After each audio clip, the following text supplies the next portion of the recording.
The ambush. The outpost's emergency transmitter had been repeating the same distress call for 6 hours before the UES Defiant dropped out of hyperspace. Captain Ilara Joe stood at the command center, her dark eyes fixed on the holographic display of Outpost Epsilon 12. Or rather, what remained of it. The research station orbiting Proxima Centauri's second planet had been reduced to fragments, debris floating in a ghastly cloud around the small rocky world. The station's modular sections, once home to 300 scientists and engineers, were now twisted husks venting atmosphere into the void. Life signs?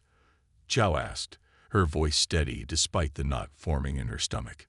Lieutenant Commander Raj Patel shook his head, his fingers dancing across the sensor array. None on the main structure, Captain.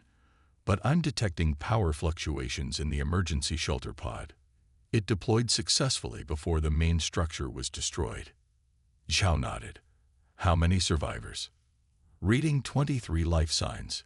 Human vital patterns, but they're weak. Before Zhao could issue the order to dispatch rescue shuttles, the tactical officer's voice cut through the bridge. Captain, unknown vessels emerging from the planet's shadow. Reading 6. No, 8 ships of unknown configuration. They don't match any alliance or coalition registry. Zhao's posture stiffened. Full tactical display. Sound general quarters. The hologram shifted, revealing sleek, predatory vessels with elongated hulls that resembled barbed spears. They moved with unnatural grace, as if the laws of inertia applied differently to them. They're hailing us, Communications Officer Chen announced, surprise evident in her voice. On screen, Zhou ordered. The view screen flickered to life, revealing a face that sent an involuntary chill down Zhao's spine. The alien commander had gray-blue skin stretched taut over an angular skull. 6 yellow eyes arranged in a hexagonal pattern blinked asynchronously. When it spoke, multiple mandibles clicked and flexed around a mouth filled with needle-like teeth. Human vessel, the alien's translator produced a voice like grinding metal. You have entered Valkyrie hunting grounds. Your outpost trespassed. Your species is unworthy of the stars. Prepare to be harvested. The transmission cut off abruptly. Valkyrie. Patel's voice was hushed. I thought they were just stories. Space pirates. Marauders. Hunters who viewed less advanced species as prey. The Valkyrie were rumored to appear without warning, strike with overwhelming force, and disappear with valuable technology and prisoners. They were bogeyman stories told by freighter crews, not real threats. Until now. The survivors are our priority, Zhao said firmly. Tactical, what are we facing? Lieutenant Harper's hands flew over his console. Their hulls are composed of an unknown alloy, but I'm reading energy signatures that suggest advanced shielding. Weapons appear to be plasma-based, approximately 30% more powerful than our main battery. Zhou's mind raced through options. The Defiant was a Pathfinder-class explorer with respectable armaments, but it wasn't designed for this kind of confrontation. We can't outgun them, she concluded, but we might be able to outsmart them. Harper, target the lead ship's propulsion systems. Helm, prepare evasive pattern Delta 6. We'll punch through their formation, retrieve the survivors, and jump to safety. Aye, Captain. Sir, Patil interjected, the Valkyrie ships are powering weapons. Zhao's eyes narrowed. So much for diplomacy. Shields to maximum. Execute the maneuver on my mark. The bridge crew braced as the Defiant's engines roared to life. Zhao felt the familiar surge of acceleration as the ship lunged forward, banking hard toward the center of the Valkyrie formation. Mark. The ship bucked as Harper fired the main batteries, lances of superheated plasma streaking toward the lead Valkyrie vessel. At the same time, point defense turrets unleashed a barrage of suppressing fire, creating a chaotic web of energy that temporarily confused the alien targeting systems. For a moment, Zhou thought they might break through unscathed. Then the universe seemed to explode. The Valkyrie response was brutally efficient. Their ships twisted in ways that defied conventional space maneuvering, almost as if they could bend the fabric of space-time around them. Energy weapons of a type Zhao had never seen before tore through the Defiant's shields as if they were tissue paper. Port shields failing. Hull breach on Deck C. Harper's voice was tight with strain. Divert emergency power, Zhao shouted, grabbing her command chair as the ship shuddered violently. Get us to that escape pod. The Defiant dove toward Epsilon 12's remains, alarms blaring as more hits landed. Through the tactical display, Zhao watched as 2 Valkyrie ships moved to intercept, cutting off their approach to the survivors. They're hurting us, she realized aloud. This isn't random. They're using textbook containment tactics. Another hit rocked the ship, sending sparks cascading from an overhead conduit. Engine 2 is offline, the engineering officer reported. We've lost 20% thrust capacity. Zhao's mind worked furiously. If they couldn't punch through, perhaps they could create a diversion. Launch probes 3 through 7, she ordered. Program them to emit Defiant's signature and scatter on divergent vectors. Captain, Patel questioned. The Valkyrie want to hunt. Zhao's expression hardened. Let's give them multiple targets. While they're busy chasing ghosts, we'll make our move for the survivors. The probes launched, each accelerating away on a different trajectory. As Zhao had hoped, 3 Valkyrie ships peeled off in pursuit, their sensors deceived by the false signatures. Now, Harper, target the nearest interceptor with everything we've got left. Helm, be ready to push through the gap the moment it opens. The Defiant's remaining weapons concentrated on a single point, overloading the shields of 1 Valkyrie ship and sending it spinning out of formation. The momentary confusion was all they needed. Full thrust, get us to that pod. The ship lurched forward, straining against its damaged engines. They passed within 100 meters of the disabled Valkyrie vessel, close enough to see the strange symbols etched into its hull. Tractor beam locked on the escape pod, Paddle reported, beginning retrieval. Zhu allowed herself a moment of relief, but it was short-lived. The tactical display showed the remaining Valkyrie ships regrouping, abandoning the decoy probes and converging on their position. How long until we can jump to hyperspace? Drive charging. 3 minutes minimum, the helm officer replied, tension evident in her voice. 3 minutes they didn't have. The pod is secured, Patil announced. Medical teams standing by in the hangar.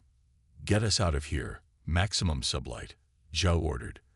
Randomize our vector, make it hard for them to predict our course. As the Defiant accelerated away from the debris field, Zhao studied the tactical display. The Valkyrie ships were in pursuit, but strangely, they weren't firing at full capacity. They're toying with us, she realized. They could have destroyed us already. Captain, Chen called out, we're receiving another transmission from the Valkyrie. The alien commander appeared on screen again, its mandibles flexing in what Zhao could only interpret as amusement. Impressive resourcefulness, human, the grinding voice acknowledged. Your species has a reputation for desperation tactics. We will enjoy studying your behavior before we eliminate you completely. Zhou straightened in her chair. We're not test subjects, and we're certainly not prey. If you want this ship, you'll have to work for it. The alien's multiple eyes blinked in sequence. Your defiance is noted, Captain. It will make your eventual submission more satisfying. You have nowhere to run. Your hyperspace drive is damaged. We can detect the fluctuations. We will allow you a head start. It makes the hunt more entertaining. The transmission ended. Is that true?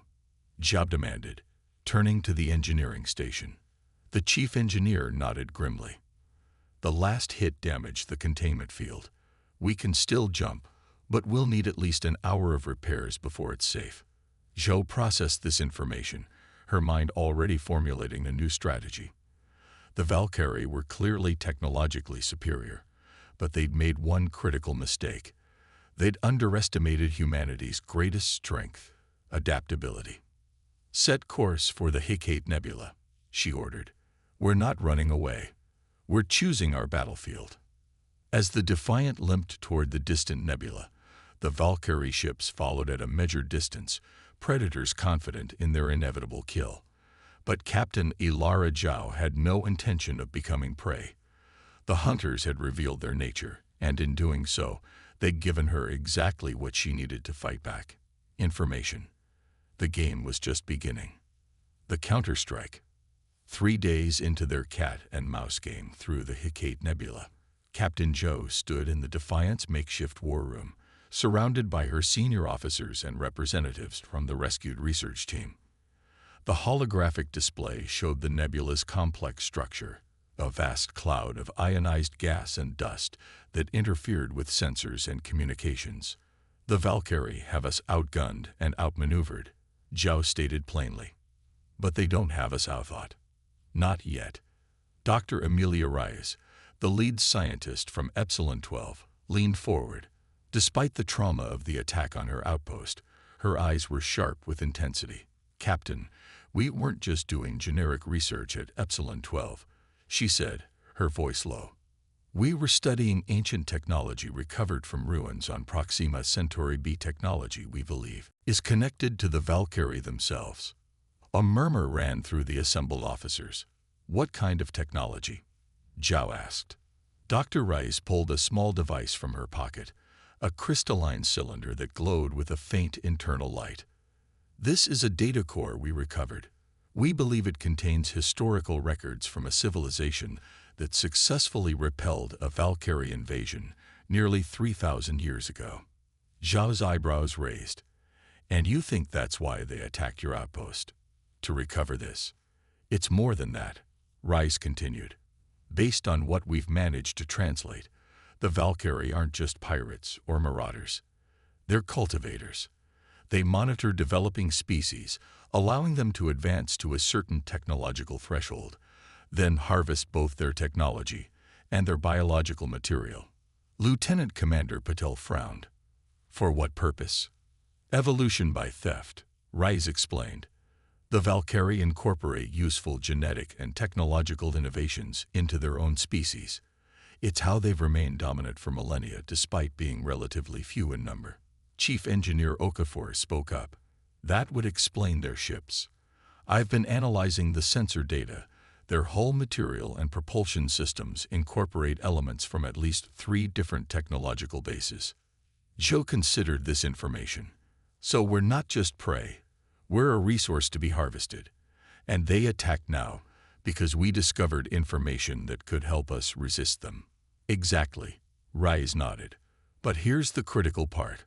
According to the records, the species that defeated them, the Athrani, did so by exploiting a specific weakness in Valkyrie neural physiology. She manipulated the data core, projecting a technical schematic into the air. The Valkyrie have a unique distributed nervous system. It makes them incredibly resilient to physical damage, but extremely susceptible to certain frequencies of electromagnetic radiation." Zhao's eyes lit with the spark of possibility. "Could we weaponize this?" "Theoretically," Rice said, "but we'd need to get close enough to deploy it effectively. Their ships are shielded against conventional EM attacks." The tactical officer, Lieutenant Harper, who had been silent until now, looked up from his tablet. "What about our sensor drones? If we modify them to emit the specific frequency pattern, we'd still need to get them past the Valkyrie shields," Okafor pointed out.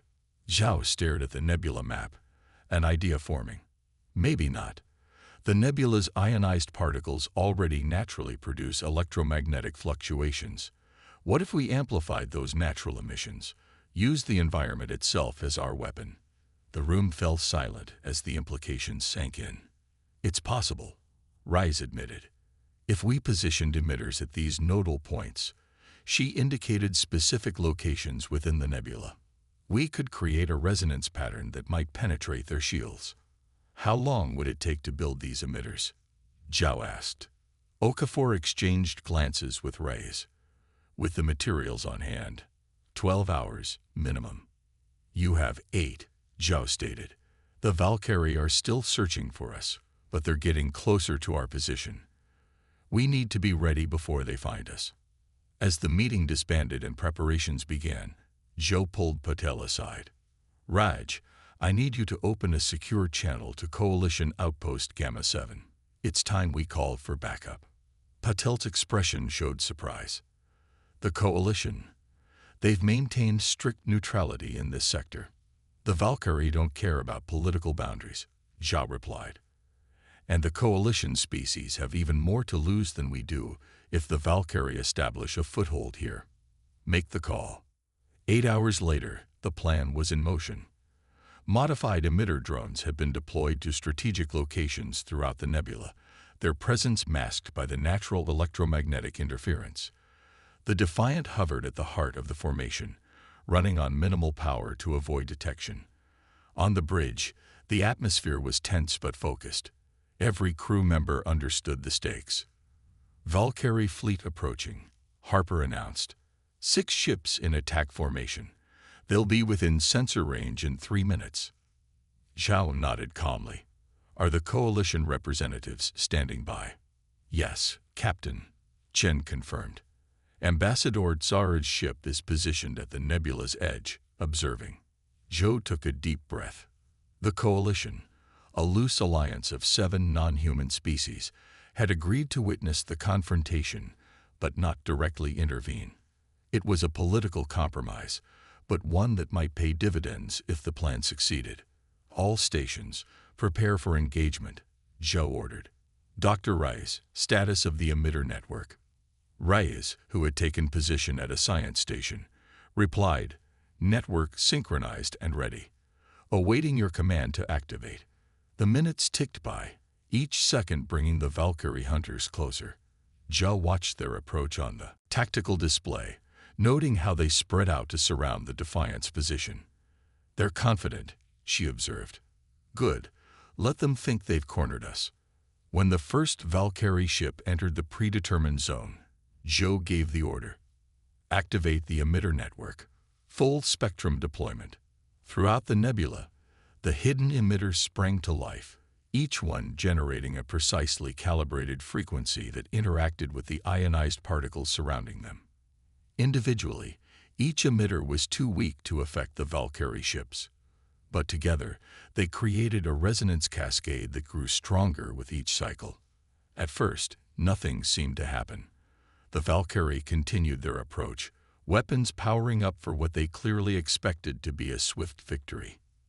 Then, almost imperceptibly, their formation began to falter.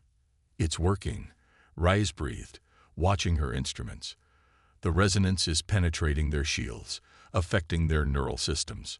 On the view screen, the lead Valkyrie ship's movements became erratic, its trajectory wobbling as if the pilot had suddenly lost coordination.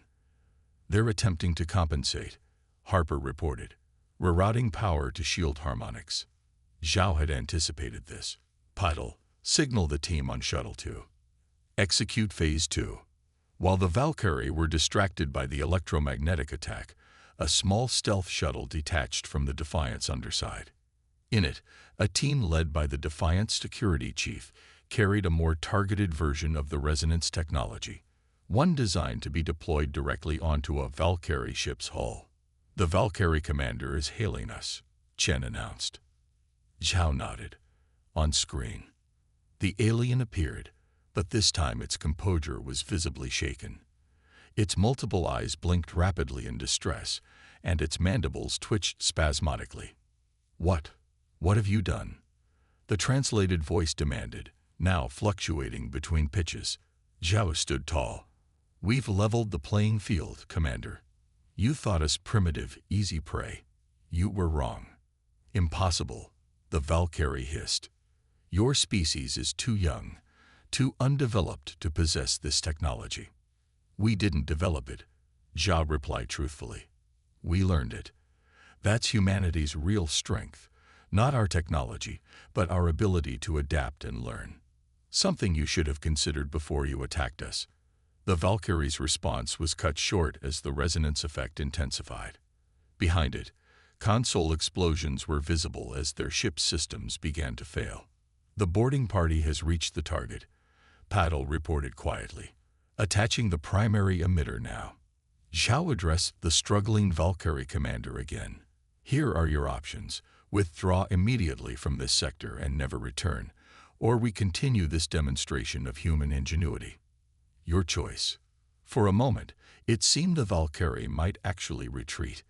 Then, with a snarl of defiance, the commander severed the communication. "They're powering weapons," Harper shouted. "All hands, brace for impact." Zhao commanded, gripping her chair as the first volley of Valkyrie fire streaked toward them. But the shots went wide, the Valkyrie gunner's coordination compromised by the neural interference. The Defiant rocked from a glancing blow, but its shields held. "Return fire," Zhao ordered. "Target their weapons arrays only. Show them we could destroy them if we wanted to." The Defiant's weapons found their marks with precision, disabling the primary armaments on 2 Valkyrie ships. Meanwhile, the boarding party had successfully planted their device on the hull of a 3rd vessel and were returning to the Defiant. "Captain," Chen called out, "we're receiving a transmission from the Coalition ship." "Put it through," Zhao replied, surprised. Ambassador Tsara appeared on a secondary screen. The Navori diplomat's translucent skin pulsed with bioluminescent patterns that indicated intense interest. "Captain Zhao," the ambassador's melodic voice translated. "The Coalition Council is impressed by your strategy. The Valkyrie have been a shadow threat in our territories as well. Perhaps we have underestimated humanity's potential as allies." "We're fighting for survival, Ambassador," Zhao responded. "But we'd welcome Coalition assistance to end this conflict quickly." The ambassador's skin flashed in what Zhao recognized as affirmation. "Coalition vessels are moving to your position. The Valkyrie will find themselves outnumbered within the hour." As if in response to this development, the Valkyrie ships began to pull back, their formation dissolving into a disorganized retreat. "They're running," Harper confirmed, unable to hide the note of triumph in his voice. But Zhao's expression remained serious. "No, they're regrouping. This isn't over. It's just beginning." She turned to address the bridge crew. "The Valkyrie now know we're a real threat. When they return, they'll bring everything they have. We need to be ready." The first battle had been won, but the war was far from over. As the Defiant moved to rendezvous with the approaching Coalition fleet, Captain Ilaraju knew that humanity had just announced its presence on a galactic stage in the most dramatic way possible. And the Valkyrie would not forget. The reckoning. The observation deck of the UES Defiant offered a panoramic view of the assembled fleet, a sight unprecedented in human history. Alongside the 5 Earth Alliance vessels hovered the elegant bioorganic ships of the Navori, the crystalline structures of the Firan Collective, and the massive dreadnoughts of the Krell Imperium. 15 ships in total, representing 7 different species, all united against a common threat. Captain Ilara Jo stood before the gathered commanders, her uniform pristine despite the exhaustion etched in the lines around her eyes. It had been 2 weeks since their first encounter with the Valkyrie, 2 weeks of frantic preparation and diplomatic maneuvering. "The intelligence is confirmed," she announced, gesturing to the holographic display dominating the center of the room. "The Valkyrie are gathering their forces at these coordinates.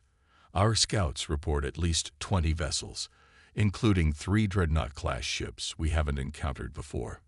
Krell Commander Voxorat, his reptilian features impassive, rumbled, "They'd marshal for war.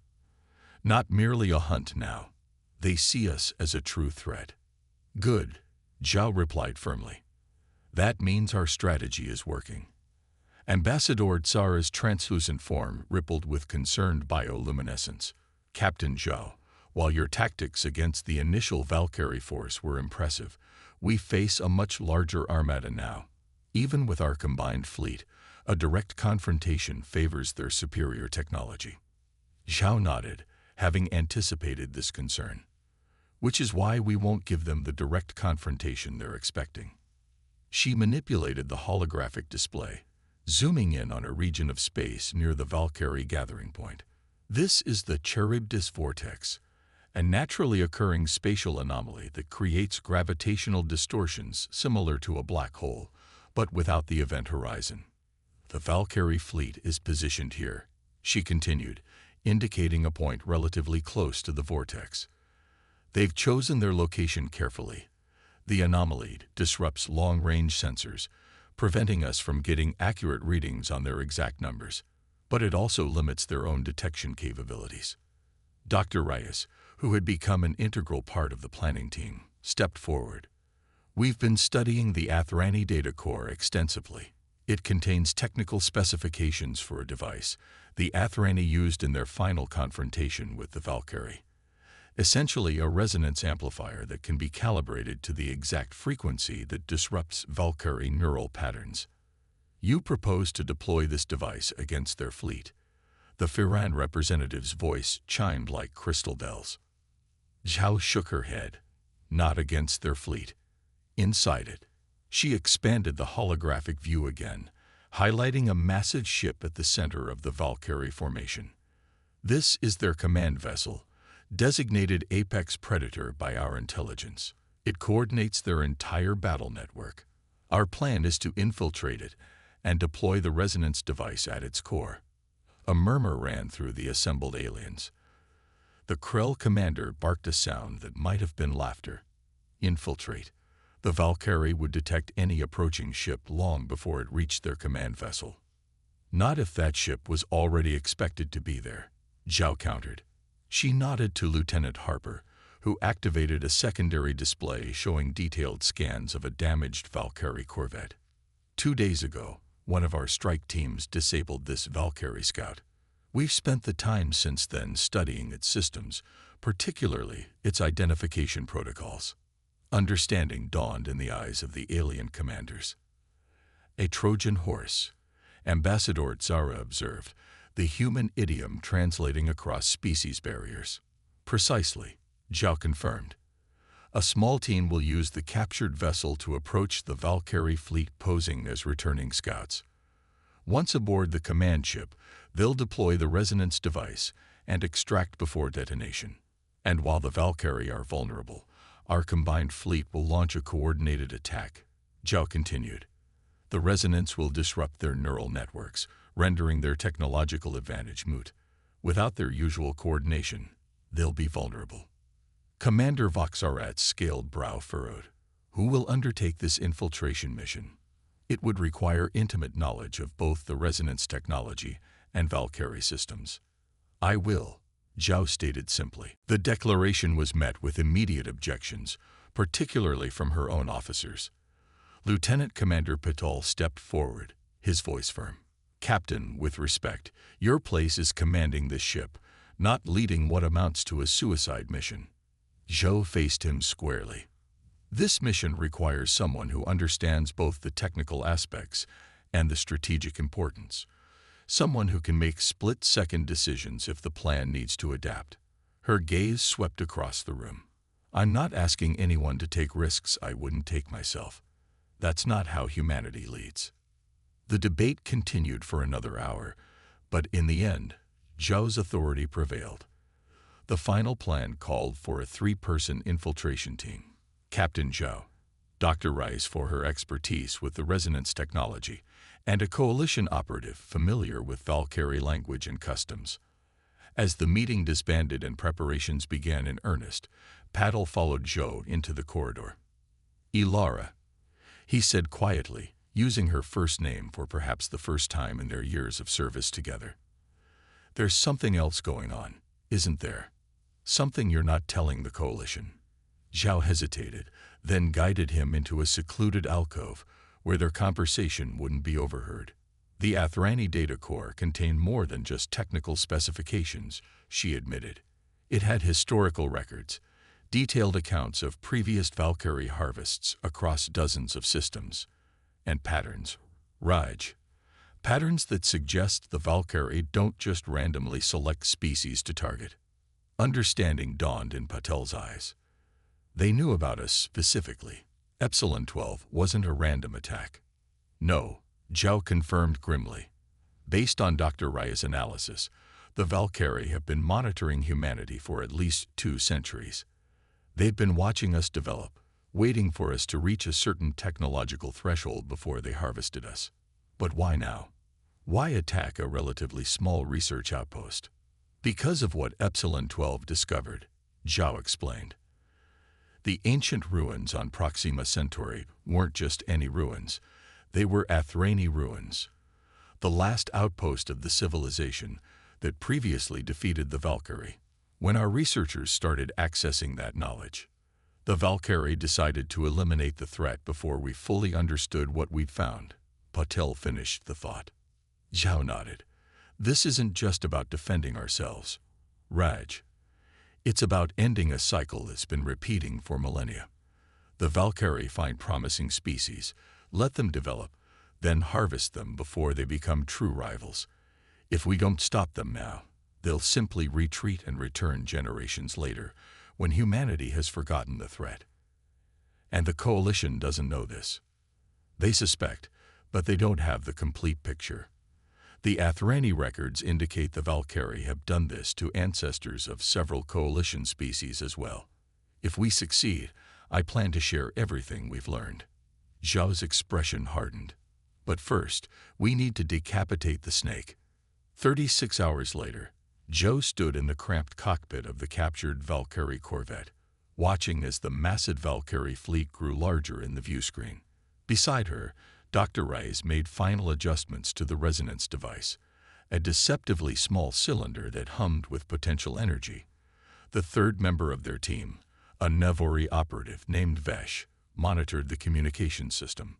"We're receiving an automated identification query," Vesh reported, the bioluminescent patterns beneath his translucent skin pulsing with tension. "Transmit the response codes," Zhao ordered. They had rehearsed this moment dozens of times, using authentication protocols extracted from the Valkyrie ship's computers. Now they would discover if those codes were still valid. Seconds stretched into an eternity as they waited for the response. Then, abruptly, the comms crackled to life with a string of clicking sounds, the native Valkyrie language. "They're instructing us to proceed to Docking Bay 7 on the command vessel," Vesh translated. "Our codes have been accepted, but they're requesting a status report on our reconnaissance mission. Transmit the prepared response," Zhao instructed, her heart racing despite her outward calm. "Tell them our communications array was damaged, which is why we're returning late. We have critical intelligence that must be delivered in person." As Vesh complied, their small vessel continued its approach toward the massive Valkyrie command ship. The apex predator was unlike anything Zhao had ever seen. A central structure nearly 5 kilometers long, with asymmetrical extensions that reminded her of a spider's legs.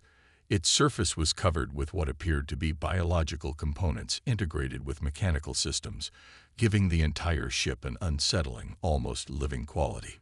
"It's working," Rise whispered as they were directed into a cavernous docking bay. "They're actually letting us in." Zhao nodded, her focus absolute. "Remember the plan. We have 30 minutes to reach the central core, plant the device, and get back to the ship. The fleet will move into position the moment we confirm placement." The docking procedure completed with mechanical precision. As the airlock cycled, the 3 infiltrators donned the final element of their disguise. Environmental suits recovered from the Valkyrie vessel, modified to conceal their true species. "Stay close. Communicate only through the secure channel," Zhao reminded them. "If we're separated, proceed to the objective. The mission comes first." With those words, they stepped onto the deck of the Apex Predator, the first humans to ever board a Valkyrie capital ship. Their progress through the vessel was tense, but initially uncontested. The Valkyrie design philosophy became more apparent with each step. Organic and mechanical components fused in ways that defied conventional engineering. Conduits that resembled veins pulsed with energy alongside traditional power lines. The deck itself seemed to respond to their footsteps, subtly adjusting its texture. "It's biomimetic technology," Rais observed through their private channel. "The ship isn't just built, it's grown." They encountered occasional Valkyrie crew members, but their disguises held. The aliens barely acknowledged them, focused on their own tasks as the ship prepared for what they clearly expected to be a decisive battle. Following the schematics they'd pieced together from the Athrani data, they made their way deeper into the vessel, toward its heart. But as they approached a major junction, alarm klaxons suddenly blared throughout the ship. "Have we been discovered?" Rise asked, her voice tight with tension. Vesh, monitoring Valkyrie communications through their suits, replied, "No, they're preparing for battle. The Coalition fleet has been detected approaching the vortex." Zhao's brow furrowed. "That's too soon. They weren't supposed to move until we confirmed placement of the device." "Something must have forced their hand," Vesh suggested. Whatever the reason, their timeline had just contracted dramatically. The Valkyrie would be fully alert now, focused on battle preparations. Their disguises would face much greater scrutiny. "We need to move faster," Zhao decided. "Direct route to the core, no more caution." They quickened their pace, taking more risks as they navigated the increasingly complex interior of the massive ship.